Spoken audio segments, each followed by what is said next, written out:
Nouvelle édition sur la télévision nationale. Bonsoir à tous. Voici les titres de ce 20h. Premier conseil des ministres du gouvernement talon ce mercredi. Les membres de l'exécutif du nouveau gouvernement se sont penchés sur certains grands dossiers du pays.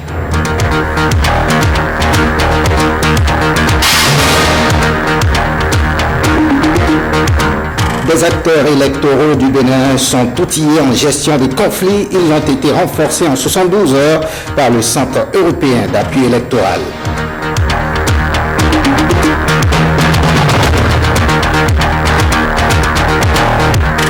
Depuis la chaîne audiovisuelle camerounaise s'inspire du modèle de création de la chaîne BB24. Une délégation de la dite chaîne a visité les locaux de l'ORTB et de BB24 aujourd'hui.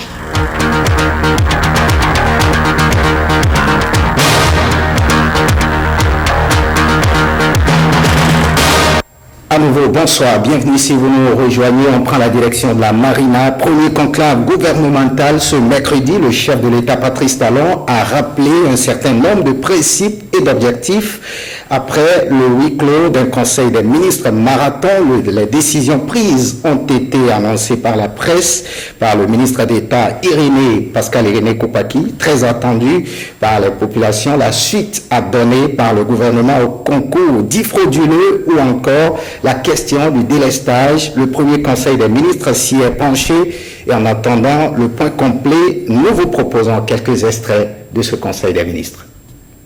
Tous les concours qui sont organisés depuis le premier trimestre 2015, qui sont des concours en polémique dont tout le pays parle, on les suspend et on revisite les conditions dans lesquelles tout ceci s'est passé pour aller vers davantage de transparence et d'équité. Il faut clarifier les responsabilités puisque l'impunité ne sera pas de mise. Une fois que les responsabilités administratives seront situées, les sanctions seront prises. Deuxièmement, dans le secteur de l'éducation, il a été fait l'état de préparation des concours et examens. Vous savez que les examens commencent dans moins de 2 mois. Le retard est pris et le chef de l'État a instruit les différents ministres concernés pour rattraper ce retard et en particulier des fonds doivent être débloqués dans les meilleurs délais par le ministre des Finances. Alors le Conseil a décidé de la mise en place d'une commission chargée des réformes politiques et la mission de cette commission est d'étudier et de proposer au président de la République ces réformes institutionnelles et politiques visant à améliorer le modèle politique de notre pays conformément aux options fondamentales de la Conférence nationale des forces vives de février 1990. Le ministre des Finances a pris service effectivement et il produira les papiers pour qu'on sache exactement quelles sont les disponibilités du Trésor à la date du 7 avril ou du 6 avril si l'on veut, pour qu'on en sache exactement quel est le montant des ressources que l'État ne peut pas utiliser parce que objet de caution ou de garantie dans les banques. Ce que nous savons à cet instant, c'est que la situation nette est négative. La situation nette est négative parce que nous avons en face des dépenses ou des arriérés sur la dette intérieure de l'ordre de 160 milliards. Mais en tout état de cause, ces chiffres ont besoin d'être audités pour qu'on sache la réalité de la situation. Nous savons tous l'impact négatif d'une réduction drastique de l'offre d'énergie électrique sur la vie des populations. Donc la question a été évoquée. Nous avons le devoir, avant la fin du mois, donc dans 2 semaines, de réunir un conseil interministériel sur ce sujet. On reste à la Marina, qu'ils soient membres de la diaspora, figures de la société civile ou acteurs de la classe politique, les membres du nouveau gouvernement ont bien voulu dévoiler à l'opinion ce qui constitue leur priorité. Suivez quelques extraits des interventions recueillies par Benoît Capot. Je peux vous dire que c'est un sentiment de fierté. C'est tout un honneur d'appartenir à l'instance de décision suprême de notre pays. Avec la détermination que j'ai vue dans la salle, les grands défis sur lesquels nous sommes attendus seront relevés. Je tiens à vous dire que le droit à l'énergie et le droit à l'eau doivent être désormais inaliénables dans ce pays et nous devons faire tout pour atteindre cet objectif. Au niveau de la santé, nous avons beaucoup de grands dossiers, notamment rendre véritablement fonctionnel nos centres de santé. C'est-à-dire faire en sorte que ces centres soient bien équipés, soient tenus par des agents compétents en nombre suffisant, construire des infrastructures et améliorer l'accessibilité des populations aux soins. La priorité, c'est conduire le Bénin à une éducation de qualité. Le cahier de charge qui revient à mon département, c'est de rendre opérationnelle la vision du chef de l'État, le président Patrice Talon, dans ce sous-secteur de l'enseignement secondaire, général, technique et professionnel. C'est le peuple béninois qui attend beaucoup des policiers. Et les policiers sont conscients de leurs responsabilités. Notre pays, de par sa situation géographique, ne peut laisser indifférents les terroristes. Voilà ce qu'il y a d'important à dire ce matin. Le chantier, il est grand. La décentralisation doit être au cœur de toutes les actions. Parce qu'il s'agit de régler les problèmes des communautés. Hier, il y avait un ministère de l'Industrie et du Commerce. Aujourd'hui, il y a un ministère, disons, chargé d'accompagner les entreprises. Le ministère de l'Industrie, du Commerce et de l'Artisanat, dans sa nouvelle dimension, je pense, est essentiellement orienté vers la promotion du secteur privé et vers l'accompagnement de tout ce qui peut produire les richesses dans notre pays, en dehors de l'agriculture. J'avais déjà écrit un livret dans lequel je parlais beaucoup du tourisme et de la culture qui peuvent, n'est-ce pas, être porteurs de développement pour ce pays-là. Et je suis tout à fait fier de pouvoir contribuer, n'est-ce pas, au développement de ce pays à partir de la culture et du tourisme. On parle toujours de cette actualité. Le premier conseil des ministres, le nouveau gouvernement s'est réuni ce mercredi pour le tout premier conseil des ministres. La séance présidée par le chef de l'État Patrice Talon a été l'occasion saisie par les membres de la nouvelle équipe pour passer en revue certains grands dossiers. Benoît Capot revient ici sur l'ambiance qui a prévalu au palais ce matin.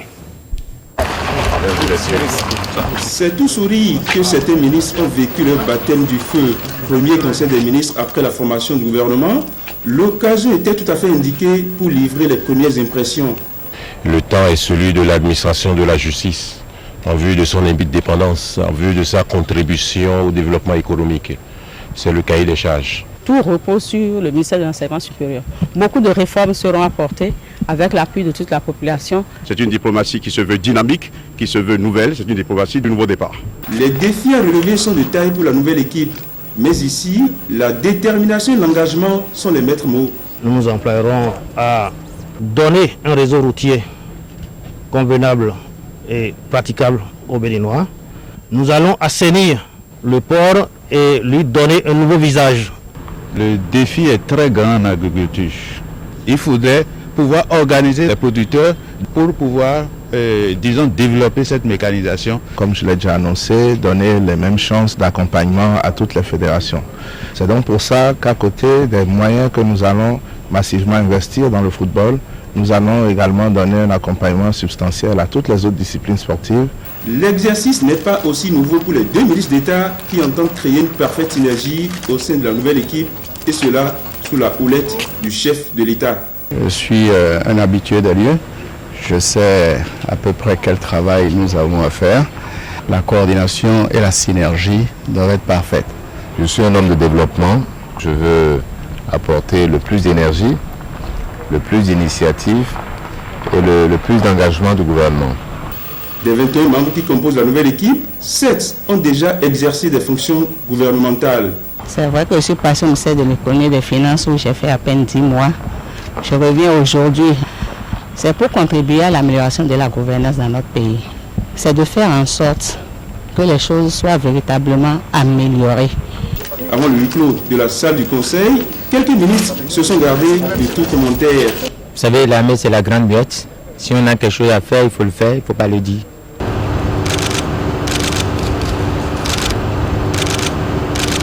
Premier conseil des ministres après la formation du gouvernement, occasion aussi de réaliser la traditionnelle photo de famille sur le perron du palais de la Marina. Et on quitte le palais. Autre actualité à présent, des acteurs électoraux désormais outillés en leadership et gestion des conflits électoraux. C'est dans le cadre d'une formation de 3 jours qui s'est achevée ce mercredi. Elle est organisée par le Centre européen d'appui électoral avec l'appui technique et financier de l'Union européenne. Une cérémonie de remise d'attestation de fin de formation a sanctionné l'initiative. Jules Akoiko, Ibrahim Lawani. Une remise d'attestation pour boucler une formation en leadership et gestion des conflits électoraux, un renforcement de capacité qui se tient après les législatives et communales de 2015 et la présidentielle de cette année. On pourrait donc croire à une formation sans intérêt, mais les questions abordées valent pour l'avenir. Nous avons abordé toute la question des conflits en matière électorale et l'accent a été mis notamment sur la nécessité de pouvoir identifier très rapidement les différents indices qui peuvent conduire à un conflit et de trouver les voies et moyens de les prévenir plutôt que de les guérir, entre griffes. Et le cas échéant, lorsque nous sommes en présence d'un conflit, quels sont les outils que nous pouvons utiliser justement pour arrêter très rapidement, pour circonscrire très rapidement le dit conflit. Il nous a semblé utile que pouvoir donner à tous les membres actifs de l'équipe de la Sénat quelques éléments de base sur comment affronter, bien sûr, les processus électoraux, mais maintenant comment capitaliser l'expérience qu'ils ont eue de 3 moments électoraux, les municipales, les législatives et maintenant les présidentielles. Acteurs de la société civile, commissaires et cadres de la Sénat, au total, une 40aine de participants voient le background renforcé en matière électorale. Cette formation LEAD nous a aussi permis de savoir que dans pareil travail, pour réussir un processus électoral, il faut avoir une vision commune. Il faut regarder dans la même direction, amener les gens avec qui vous travaillez à coopter vos idées. Des exercices qui nous ont permis de négocier, de faire de la médiation réellement, de voir aussi les sources des conflits électoraux. Cette formation LEADS vient clôturer un projet diligenté par le Centre européen d'appui électoral. Cet organe a apporté une assistance technique à la Sénat dans l'organisation de la présidentielle de 2016. Et on passe à cette veille citoyenne. Le Front des Sentinelles de la République a officiellement lancé ses activités ce mercredi 13 avril 2016. Le Front se fixe comme objectif de veiller au grain pour amener le gouvernement à respecter ses engagements. Reportage. Regardez depuis 1990. S'opposer pour proposer et contrôler l'action gouvernementale, le Front des Sentinelles de la République pose déjà ses jalons à l'entame de ce quinquennat du nouveau régime. Le Front se donne comme mission de veiller au grain pour faire respecter au nouveau gouvernement ses engagements vis-à-vis du peuple béninois. Jamais comme auparavant, la veille citoyenne devra recouvrer tout son sens. Car si l'on y prend garde, nous assisterons sous des formes larvées au retour de la pensée unique et à la caporalisation des institutions de l'État. Cette fois-ci, les promesses électorales n'engageront pas seulement ceux qui y ont cru. Contrairement à la conception mitterrandienne, elles engageront chez nous les candidats élus à défaut.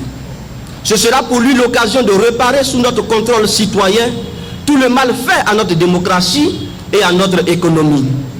dans l'humilité et la contrition, et non dans l'héroïsme du vainqueur en territoire conquis. Le Front des Sentinelles de la République est composé de jeunes leaders et d'hommes politiques.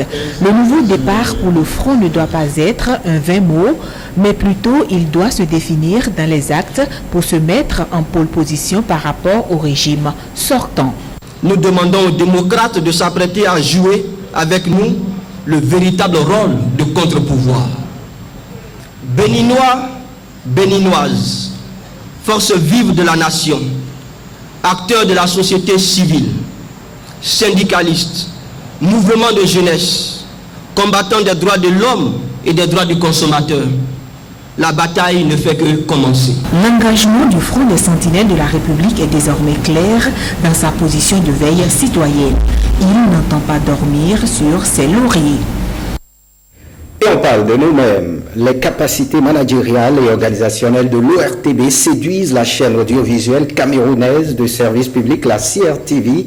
Une délégation de la chaîne séjourne à Cotonou depuis hier dans le cadre de la coopération entre organes membres du réseau de l'audiovisuel du service public de l'Afrique francophone. La CRTV veut s'inspirer du modèle de création de la chaîne thématique BB24, Benin Business 24, de la délégation a entrepris donc une visite des locaux de l'ORTB et de BB24 ce mercredi.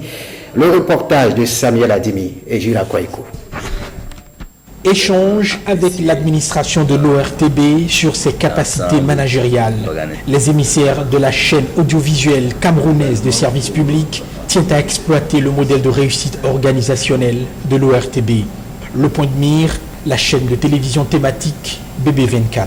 Le directeur général de la CRTV, ayant vu un peu l'organisation de l'ORTB et surtout l'existence à l'ORTB d'une chaîne spécialisée, c'est-à-dire la chaîne de télévision BB24 qui produit des émissions uniquement sur le monde des affaires, a voulu quand même que son équipe vienne s'inspirer de nos pratiques ici pour améliorer leur préparation dans le cadre de la migration de l'audiovisuel analogique à l'audiovisuel numérique. Le modèle de réussite est apprécié compartiment par compartiment. On questionne, on apprécie, on enregistre. Tout passe au peigne fin de l'envie de découvrir. La vedette du jour n'a pas échappé au regard contemplateur de ses admirateurs. La chaîne de télévision BB24 qui reçoit ce jeudi la délégation camerounaise leur offre une visite guidée de ses locaux. Après la ronde, les acquis sont plutôt éloquents. La leçon que nous retenons ici, c'est la capacité d'organisation de l'ORTB qui, on connaît un peu le contexte dans lequel les chaînes publiques de télévision et de radio africaines travaillent. C'est un contexte global de manque de moyens. Mais avec ce peu de moyens-là, on réussit à s'organiser et plutôt à bien s'organiser. C'est vraiment la principale leçon que nous retenons. Et je crois que nous repartons d'ici avec cette idée-là en tête, que nous également au niveau de la CRTV, on puisse mettre en œuvre cette philosophie-là qui consiste à faire beaucoup avec très peu de moyens, simplement parce qu'on se sera organisé au mieux. Dans une approche prospective, la CRTV envisage de créer bientôt 6 nouvelles chaînes de télévision dans un même bouquet. Pour leur passage de l'analogique au numérique, les émissaires de la télévision camerounaise repartent leur besace bien fournie. Et on parle toujours médias. C'est un nouveau bureau renouvelé à 50% de l'Observatoire pour la déontologie et l'éthique dans les médias ODEM, officiellement installé ce mardi à la Maison des médias à Bedjromedé, à Cotonou, pour l'Assemblée spéciale des unions des professionnels des médias. 13 membres, dont 2 femmes de la presse audiovisuelle privée et 2 des médias du service public pour un mandat de 3 ans renouvelable. Guy Constant Eroumi reste toujours aux commandes du nouveau bureau. Pour en savoir davantage, suivez ce reportage de Clotaire Anwekou. 13 nouveaux membres de l'Observatoire pour la déontologie et l'éthique dans les médias ODEM, 7e mandature, dont 7 des professionnels des médias, 4 des patrons de presse et 2 de la société civile, soit un renouvellement de 50% par rapport à l'ancienne équipe celle de la 6e mandature dont le mandat a expiré en décembre dernier. Cette reconduit 6 nouvelles têtes, dont 2 dames, toutes de l'audiovisuel privé. Un ODEM, 7e mandature, qui ne connaît que 2 représentants des médias de service public. Jean-Paul Bikoulé de l'ORTB, Maurice Nyansounou de la Nation. Amené à servir l'information vraie pour une autorégulation se faisant limiter les dérapages éventuels et les poursuites devant les tribunaux restent les premières missions de l'Observatoire créé en 1949. Guy Constant Roumi remplit la tête du nouveau bureau de ses membres. L'Assemblée spéciale vous installe aujourd'hui, chers membres de l'ODEM. Cette Assemblée spéciale n'est composée que des présidents des médias. À partir d'aujourd'hui, je crois que vous ne nous reconnaissez plus. Vous allez nous reconnaître, pas en tant que AS, mais en tant que président des médias, que vous allez nous traiter comme tel. Donc toutes les fois, que ce soit les membres de l'AS, c'est-à-dire les membres du bureau de l'UPMB, les membres du bureau du CNPA, et tous les autres présidents des médias, presse écrite, radio, télévision, vous devez pouvoir sanctionner, comme les dit les tests que l'ODEM s'est librement donné. En postulant pour être membre de l'ODEM, vous-même, vous avez déjà une idée des tâches qui vous attendent. Et je voudrais vous renvoyer à vos fonctions, souhaiter que dans 3 ans, lorsque nous serons en train de faire le bilan, qu'on puisse dire que les fruits ont tenu la promesse des fleurs. Je voudrais simplement promettre de mieux m'engager et de faire davantage que par le passé. Assurez-nous tous de vos différents appuis pour que la mission connaisse une fin heureuse dans les 3 prochaines années. Chers collègues de la 7e mandature, nous voici envoyés en mission. Engageons-nous et travaillons pour mériter plus de confiance dans le futur. Un rapport semestriel au plan moral, au plan des activités et au plan financier exigé du nouveau bureau ainsi installé, dont le mandat finit le 11 avril 2019. À l'entame, précisons que l'onde de choc naît de la disparition d'un ancien membre du bureau de la 6e mandature, Léamidi Olanik Pekun, cadre à l'ORTB, à Puisé. Un tour dans quelques quartiers de Cotonou, l'eau, source de vie, devient rare dans quelques semaines. Dans certains quartiers de Cotonou et Calavi, les robinets sont par endroits secs. La population vit la coupure d'eau au quotidien. Une équipe de la rédaction conduite par Bénédicte Posso et Jean-Claude James est allée faire le constat. Regardez. Sous ce robinet, ce seau en plastique pour faire des réserves d'eau. À quelques mètres, un puits nouvellement foré. C'est la solution trouvée par Dame Rachel pour faire face à la coupure intempestive d'eau dans les quartiers Fidjosé, Agla et environ. Il coupe l'eau, mais les enfants doivent se laver avant d'aller à l'école. Et quand nous allons chez le voisin pour puiser l'eau, surtout la nuit, il refuse. 2 jours là, c'est un peu compliqué. Parce qu'il y a de cela, 72 heures, on n'arrive pas à avoir d'eau pour se laver, pour boire. Donc on est obligé même de puiser l'eau dans les puits. Et puis d'aller même chez les voisins pour aller prendre de l'eau. Et la plupart, vraiment, pour boire l'eau, on est obligé même d'aller payer l'eau en sachet, puis avoir ta communément après, puis avoir la pour pouvoir boire. Donc ce qui veut dire vraiment, c'est pénible quoi. En plus de la coupure, la population dénonce le coût élevé des factures. Quand les factures viennent, bon, on n'a pas le choix. Il faut qu'on paye. Quand on ne paye pas, bon, ils sont obligés de nous couper. Donc c'est ce qu'on demande vraiment que vraiment, ça s'améliore. Le coût des factures augmente malgré les coupures. On ne veut plus des coupures d'eau. Du côté de Calavi, la situation serait la même. Et selon les informations d'un agent de la SONEB, le problème à la base de cette coupure d'eau serait déjà réglé. Mais la population ne partage pas ce son de cloche de la SONEB. Eh bien, c'est cette difficulté que les populations vivent à Cotonou depuis quelques semaines.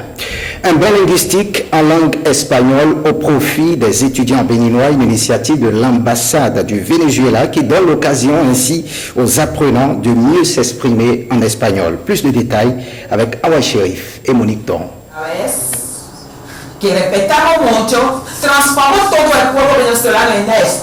Des cours d'immersion en espagnol pour ces étudiants béninois.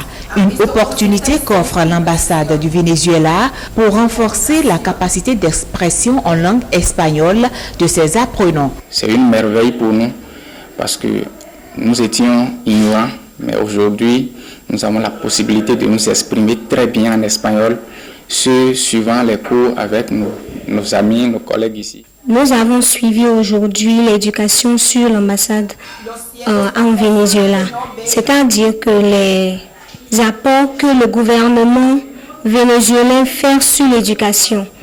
Et nous voyons que c'est une très bonne initiative parce que ça nous a permis à nous jeunes, surtout étudiants du Bénin, de voir beaucoup de choses, ce qui pourra nous permettre à nous aussi, au Bénin, de pouvoir développer certaines choses parce que, comme on le dit, le développement de demain dépend de la jeunesse. L'espagnol, une deuxième langue mondiale, derrière le chinois, l'ambassade offre aux apprenants une occasion de faire la découverte de la culture du Venezuela, une stratégie de coopération entre le Venezuela et le Bénin. Régulièrement, l'ambassade du Venezuela a un programme de cours d'espagnol pour les personnes béninoises. C'est un cours d'espagnol gratuit à un niveau introductoire basique à un niveau avancé. Aujourd'hui, les mercredis, usuellement, nous impartons les classes de niveau avancé. À les jeudis, nous impartons les classes de niveau basique. Il s'agit de la culture vénézuélienne, de la culture des pays sud-américains, spécialement en le contexte de la pratique de la langue espagnole. Ces étudiants ont 5 semaines pour assimiler les techniques d'expression en espagnol. Cette séance sera sanctionnée par une attestation de fin de formation. Partons pour la Centrafrique pour cette innovation à Obo, près de la frontière sud-soudanaise. Un système de radio HF et FM peut, en cas d'attaque, alerter en temps réel les villages alentours et les autorités. Suivez plutôt. Toutes les stations, bonjour. Ok, la ronde va commencer. 7h30, comme chaque matin, Joannick s'enquiert de nouvelles attaques dans la région. L'organisation Invisible Children a pourvu les chefs de village du sud-est de la Centrafrique d'un système de radio et de téléphone satellite. Ils ont pillé tous les magasins. Pillage des magasins, ok. Ces éléments présumés de la LRA ont pénétré dans ce village de 5h jusqu'à 9h du matin. Donc ils ont pillé plusieurs magasins et sont des maisons dans ce village. Et la population aussi a eu peur pour aller se réfugier dans la brousse. Aussitôt, l'alerte est transmise aux villages alentours. 3 contingents, l'armée ougandaise sous la bannière de l'Union africaine, une unité d'élite américaine et des soldats centrafricains sont déployés ici pour contrer les miliciens de la LRA, armée de résistance du Seigneur. La traque est lancée. Les transmissions, c'est une arme. Si vous n'avez pas de moyens de communication, vous êtes isolé, comment est-ce que vous allez faire? En plus du système d'alerte, tout un réseau de radios communautaires diffuse des messages destinés à la population, mais aussi aux combattants de la LRA. Sur les ondes, déserteurs et victimes les implorent de rentrer chez eux. Laissez-les là-bas. En allant chercher du fagot, prenez fuite. En allant puiser de l'eau, prenez fuite. En allant chercher de l'igname, de quoi à manger. Là-bas, vu ce qu'on faisait, et vu ce qu'il me disait de le faire, ça m'a fait vraiment très honte et je ne pouvais pas rester là-bas. C'est pour cela que j'avais décidé de fuir et arriver ici, je préfère aussi que les autres qui sont là-bas sortent comme moi. Et la méthode fait mouche. Certains déserteurs ont en effet avoué s'être échappés après avoir écouté ces messages, mais la route est encore longue. Depuis janvier, plus de 200 personnes ont été enlevées par la LRA. C'est plus du double que durant toute l'année 2015. Et le gouvernement malgache a un nouveau chef. L'ancien ministre de l'Intérieur et de la décentralisation devient officiellement le chef du gouvernement malgache. Il prend les rênes des mains de celui qui a démenti sa démission, pourtant annoncée par la présidence. Regardez. C'est lui le nouveau chef du gouvernement malgache. Malgré un démenti sur sa démission la semaine dernière, le chef du gouvernement sortant, Jean Ravélonarivo, passe service à son ancien ministre de l'Intérieur et de la décentralisation. Le nouveau Premier ministre, dans son premier discours, décline ses ambitions. La lutte contre la pauvreté et la corruption est en pole position de ses priorités. Je suis conscient des attentes de mes compatriotes. dont la majorité vit encore dans la pauvreté. En acceptant ce poste en toute humilité, je mesure l'ampleur des tâches qui m'attendent. J'ai toujours milité dans mon ancien département en faveur de l'intégrité et de la transparence. Et je voudrais que cette lutte contre la corruption ne soit pas un vœu pieux à la limite du ridicule, mais que ce soit une réalité à Madagascar. Cette nomination suscite déjà des remous au sein de l'opinion publique. Le nouveau chef de gouvernement est connu pour les polémiques qui l'entouraient. Récemment, il a été cité dans une affaire de corruption impliquant une conseillère du chef de l'État. Olivier Mahagali a rejeté en bloc toutes ces accusations lors d'un point de presse qui a suivi la cérémonie de passation. Faites ce journal, merci de l'avoir suivi. Le programme prévoit à 21h30 le point complet du Conseil des ministres tenu aujourd'hui à 22h. Les feuilletons, le triomphe de l'amour et la reine du Sud. Le journal du soir est prévu pour 23h30 avec Héloïse Winator. Retrouvez cette édition sur le site de l'ORTB, www.ortb.bj. Merci de votre fidélité, surtout à vous tous qui nous regardez à Nescosi, c'est à Kalalé, dans le Borgou. Bonne suite des programmes sur votre chaîne.